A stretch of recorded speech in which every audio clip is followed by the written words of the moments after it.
Hello दोस्तों, हम सभी अपने जीवन में दुखों और परेशानियों से घिरे रहते हैं। जो अमीर है वो भी परेशान है और जो गरीब है वो भी दुखी है। तो हम सभी अपने जीवन में कैसे इन दुखों से निवारण पा सकते हैं, इस कहानी के माध्यम से आप अच्छे से समझ जाएंगे। इसलिए इस वीडियो को पूरा देखिए और वीडियो को लाइक और चैनल को सब्सक्राइब कीजिए, क्योंकि आप बाद में भूल जाते हैं। तो मेरे दोस्तों, एक बार की बात है, एक नगर में एक लड़का रहता था जिसका नाम विजय था। वह लड़का बहुत ही आलसी था और कोई भी काम नहीं करता था, जिसकी वजह से वो बहुत परेशान और दुखी रहता था।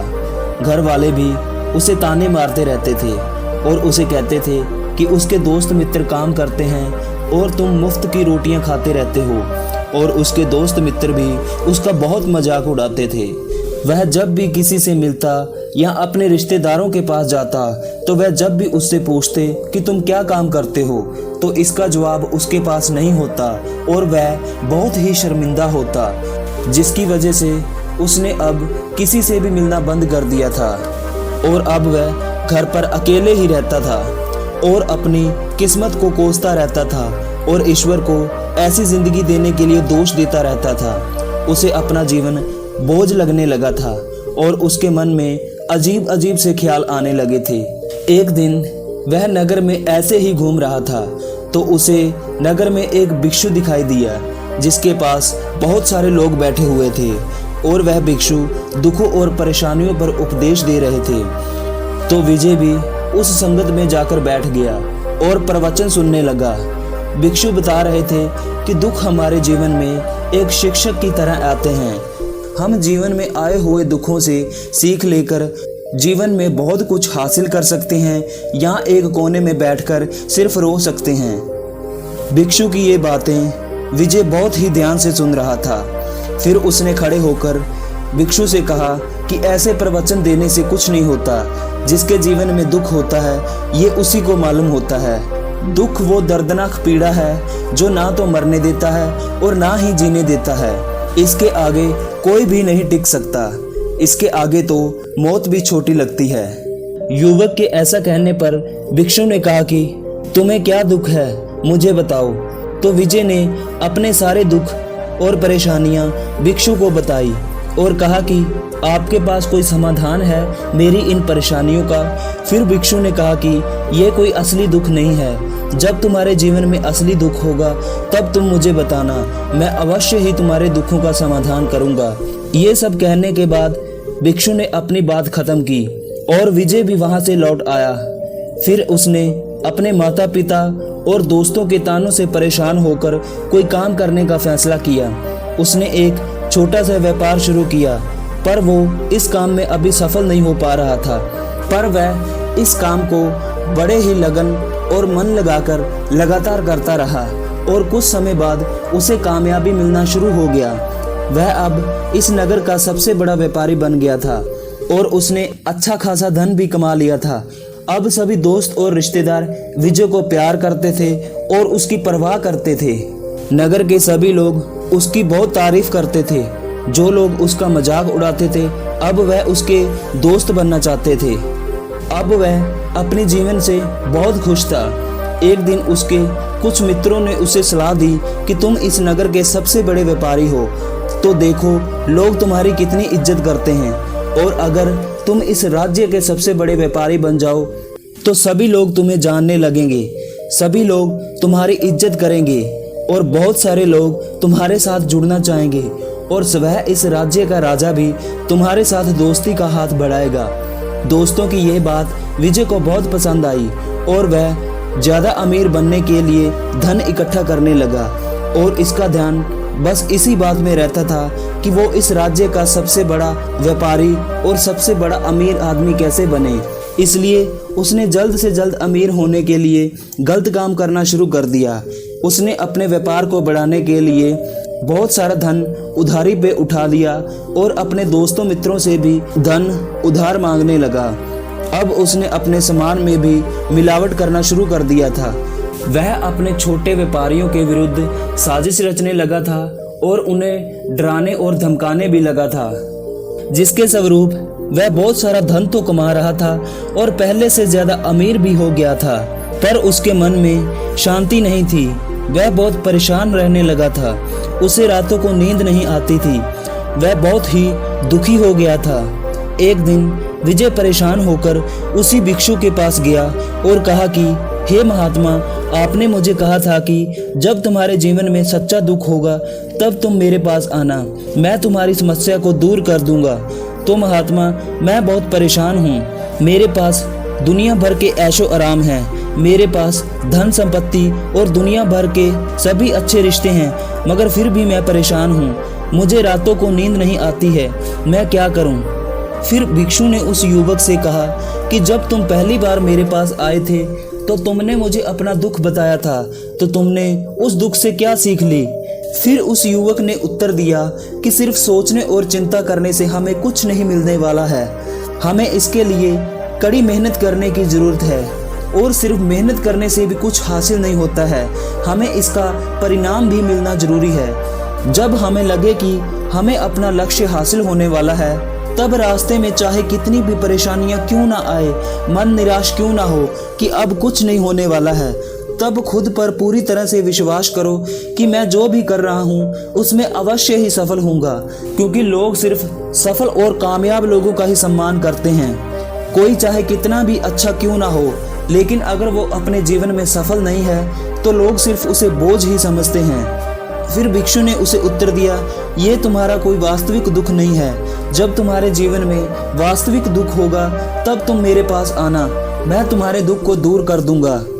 फिर विजय वहां से जाने लगा, तो जाने से पहले उसने भिक्षु को सोने के सिक्कों से भरा घड़ा दान किया। पर भिक्षु ने कहा, यह मेरे किसी काम का नहीं है, तुम इसे या तो वापस ले जाओ या फिर यहीं पर जमीन में गाड़ दो। तो उस युवक ने भिक्षु के कहे अनुसार उस घड़े को जमीन में गाड़ दिया और वहां से चला गया। विजय का व्यापार अभी कुछ दिनों से तो ठीक चल रहा था, लेकिन उसने अपने व्यापार में गलत तरीके अपनाने शुरू कर दिए थे, जिसकी वजह से उसे अपने व्यापार में बहुत सारी हानि होने लगी थी, जिसकी वजह से धीरे धीरे करके उसकी सारी संपत्ति खत्म होने लगी थी और वह कर्ज में डूबने लगा था। परंतु वह अभी भी निश्चिंत था, क्योंकि उसने अपना सारा कर्ज अपने दोस्तों मित्रों से लिया था। उसे लगता था कि उसके दोस्त उसके माड़े समय में उसके काम आएंगे और उसकी सहायता करेंगे, लेकिन ऐसा कुछ भी नहीं हुआ। माड़ा समय आते ही सबसे पहले उसके दोस्तों मित्रों ने अपना कर्ज वापस मांगा और कर्ज ना लौटाने पर उसे मार देने की भी धमकी दी। उसके सारे शुभचिंतक और चाहने वाले उससे दूर होने लगे। वह किसी के पास भी मदद मांगने के लिए जाता तो वह कोई ना कोई बहाना बनाकर उससे पीछा छुड़ा लेते थे। उसके सारे साक्ष्यबंदी और रिश्तेदार भी उसमें अब कमियां निकालने लगे थे। उसकी सारी संपत्ति नीलाम हो गई थी और वह कंगाल हो गया था। जब उसने अपने पिता से भी मदद मांगी तो उसने कहा कि अब ये घर ही हमारे पास बचा है, अगर इसे भी बेच दिया तो मैं तुम्हारी बूढ़ी माँ को लेकर इस बुढ़ापे में कहाँ जाऊँगा। यह बात सुनकर विजय अंदर से टूट गया था। वह बिल्कुल असहाय हो गया था। उसके मन में दुख छा गया था। वह लोगों के इस विश्वासघात से बहुत दुखी हुआ था और उसने सोचा कि अब जीने का कोई सहारा नहीं है, इससे अच्छा तो मैं मर जाऊं। तो वो जैसे ही आत्महत्या करने लगा था तो उसे उस महात्मा भिक्षु का ख्याल आया और फिर वह उस भिक्षु के पास गया और अपनी सारी परेशानी उस भिक्षु के सामने रख दी और कहा कि हे महात्मा, मैं बहुत दुखी हूँ, कृपया मेरे दुखों का निवारण कीजिए। भिक्षु ने उस युवक की बात सुनी और कहा कि जब तुम्हारे जीवन में वास्तविक दुख आएगा तब तुम मुझे बताना, मैं तुम्हें तुम्हारा दुख दूर करने में अवश्य ही मदद करूँगा। फिर विजय ने भिक्षु से कहा कि मैंने जो भी कमाया था सब खत्म हो गया है, मैं कंगाल हो चुका हूँ और कोई भी मेरा साथ नहीं दे रहा है। ये क्या मेरा दुख नहीं है? मैं जब भी आपके पास आता हूँ आप मुझे ऐसे ही कहते हैं। फिर भिक्षु ने कहा कि तुमने इस दुख से क्या सीखा, पहले तुम मुझे ये बताओ।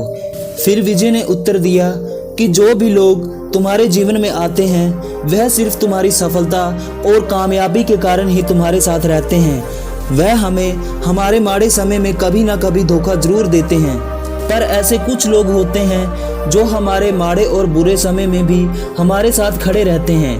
पर ऐसे बहुत कम लोग होते हैं, पर जिनके जीवन में ऐसे लोग होते हैं उन्हें इनकी कदर करनी चाहिए। लोग सिर्फ हमारा अच्छे समय में ही हमारा साथ देते हैं, वह बुरे समय आते ही हमें छोड़कर चले जाते हैं। और हमें कभी भी किसी को नीचा नहीं दिखाना चाहिए और किसी के खिलाफ साजिश नहीं रचनी चाहिए। हमें अपना काम पूरी ईमानदारी और धर्म से करना चाहिए। यह सब कहने के बाद विजय भिक्षु के चरणों में गिर गया और कहने लगा, हे महात्मा, मेरी मदद कीजिए। फिर भिक्षु ने जमीन खोदकर वही सोने के सिक्कों से भरा घड़ा बाहर निकाला और विजय को दे दिया। विजय ने उस घड़े को लिया और भिक्षु का धन्यवाद किया और वहां से चला गया। फिर उस सोने के सिक्कों से विजय ने अपना कर्ज उतारा और बचे हुए सिक्कों से एक छोटा सा व्यापार शुरू किया। पर अब वह खुश था, क्योंकि अब वह अपना काम पूरी ईमानदारी के साथ करता था और किसी को भी धोखा नहीं देता था। और अब वह फिर से धीरे धीरे करके तरक्की कर रहा था और एक बार फिर से सारी सुख सुविधा उसके पास थी। लेकिन वो कहते हैं ना कि समय हमेशा एक जैसा नहीं रहता। उसके जिंदगी में फिर से एक दुख आया। उसके माता पिता की मृत्यु हो गई थी। उनकी मृत्यु का उसके जीवन में बहुत गहरा असर पड़ा था। वह अब अकेला पड़ चुका था। उसने अपने माता पिता के शव जलते हुए देखे। वह सोच रहा था कि जिस धन संपत्ति के लिए उसके पिता हमेशा ही लड़ते रहते थे, आज वो चीज यहीं पर है और वह खुद इस दुनिया में नहीं है। उसके पिता ने जो कुछ भी कमाया था, आज वो यहीं पर है। ऐसे ही अनेकों विचार उसके मन में उठ रहे थे। वह एकदम से खाली हो गया था। वह अंदर से डरा हुआ महसूस कर रहा था। उसे कुछ भी समझ नहीं आ रहा था कि मैं क्या करूं। फिर वो उसी भिक्षु के पास गया और उसके पास जाकर बैठ गया और कुछ नहीं बोला। भिक्षु ने उसे देखा और कहा, क्या जीवन में कोई दुख या परेशानी है? तो विजय ने कहा कि हे महात्मा, वैसे तो कोई दुख या परेशानी नहीं है, सब कुछ ठीक चल रहा है, लेकिन कुछ दिन पहले मेरे माता पिता की मृत्यु हो गई है, जिसकी वजह से मैं बहुत परेशान हूँ। तब भिक्षु ने कहा कि इसमें ऐसी परेशान होने वाली कौन सी बात है? इस दुनिया में जो भी प्राणी आया है उसे एक ना एक दिन जाना ही है। एक ना एक दिन तो हम सभी को मृत्यु आनी है, तुम्हें भी मुझे भी। हो सकता है कि तुम कल ही मर जाओ या फिर इसी क्षण में मर जाओ। तो फिर विजय ने कहा कि ये क्या गुरुजी, मैं तो अभी जवान हूँ, मैं कैसे मर सकता हूँ? फिर भिक्षु ने कहा कि मृत्यु का उम्र से कोई भी लेना देना नहीं है। हम सभी इसी भ्रम में रहते हैं कि मृत्यु सिर्फ बूढ़ों को ही आती है, लेकिन मृत्यु का उम्र से कोई भी लेना देना नहीं है। वह बच्चों को भी आ सकती है और जवानों को भी। मौत सभी को प्रभावित करती है। भिक्षु की इन बातों को विजय ने बहुत ही ध्यान से सुना और उनकी ये बातें उसके मन में घर कर गई। फिर वो वहां से चला गया, लेकिन वो अब भी चिंता में डूबा रहता था। वह अंदर से खाली महसूस कर रहा था। उसके मन में अनेकों विचार उठते रहते थे।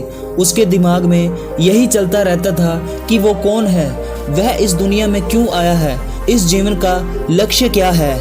ऐसे बहुत सारे विचार उसके मन में उठते रहते थे। वह कुछ भी समझ नहीं पा रहा था। उसका दुख दिन ब दिन बढ़ता ही जा रहा था। फिर वह इन सवालों का जवाब जानने के लिए उसी भिक्षु के पास गया। हे महात्मा, मैं बहुत दुखी और परेशान हूँ। मैं ये नहीं समझ पा रहा हूँ कि मैं कौन हूँ, मेरे जीवन का लक्ष्य क्या है। फिर भिक्षु ने उस युवक की ओर देखा और मुस्कुराए और कहा कि आज पहली बार तुम्हारे जीवन में एक वास्तविक दुख आया है। फिर विजय ने कहा कि हे महात्मा, मेरी इस दुर्दशा को दूर करें। मैं नहीं जानता कि मैं कौन हूँ और मैं इस दुनिया में क्यों आया हूँ और मेरे जीवन का लक्ष्य क्या है। फिर भिक्षु ने कहा कि अब तुम्हें मैं जो बताने वाला हूँ उसे ध्यान से सुनना। हम सभी इंसान हैं और जीवन भर संग्रह करते रहते हैं, लेकिन जो संग्रह हमें करना चाहिए वो हम नहीं करते, बल्कि चीज़ें हमारे सामने ही होती हैं, लेकिन हमें उन्हें देखने की कोशिश ही नहीं करते। हमें इस दुनिया में जो कुछ भी इकट्ठा करना है वह हम खुद हैं। हमें खुद को जुटाना होगा ताकि हम जब मरें तो हम एकजुट हो सकें। और खुद को पहचानने में सक्षम होने के लिए हम अंदर से बटे हुए हैं।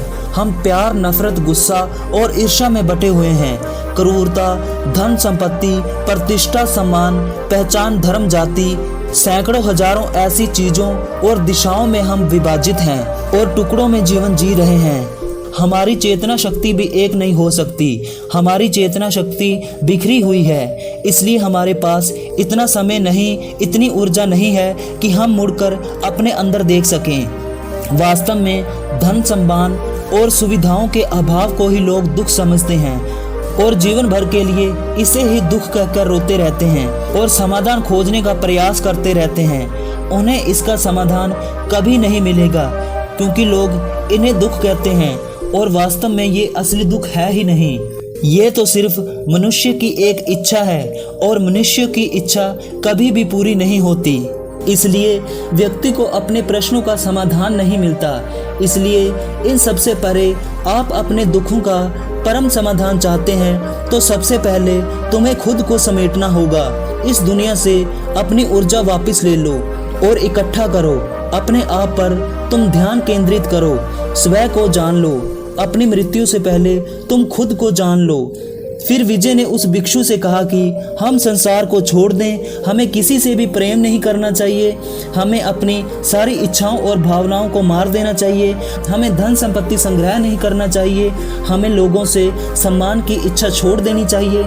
फिर भिक्षु ने विजय को उत्तर दिया कि भावनाओं और इच्छाओं में ऐसे बिखरे हुए मनुष्य में से बाहर निकल जाओ, जैसे कोई पत्थर एक पहाड़ से अलग होकर गिरता है और जिस पर पर्वत का कोई भी नियंत्रण नहीं रहता।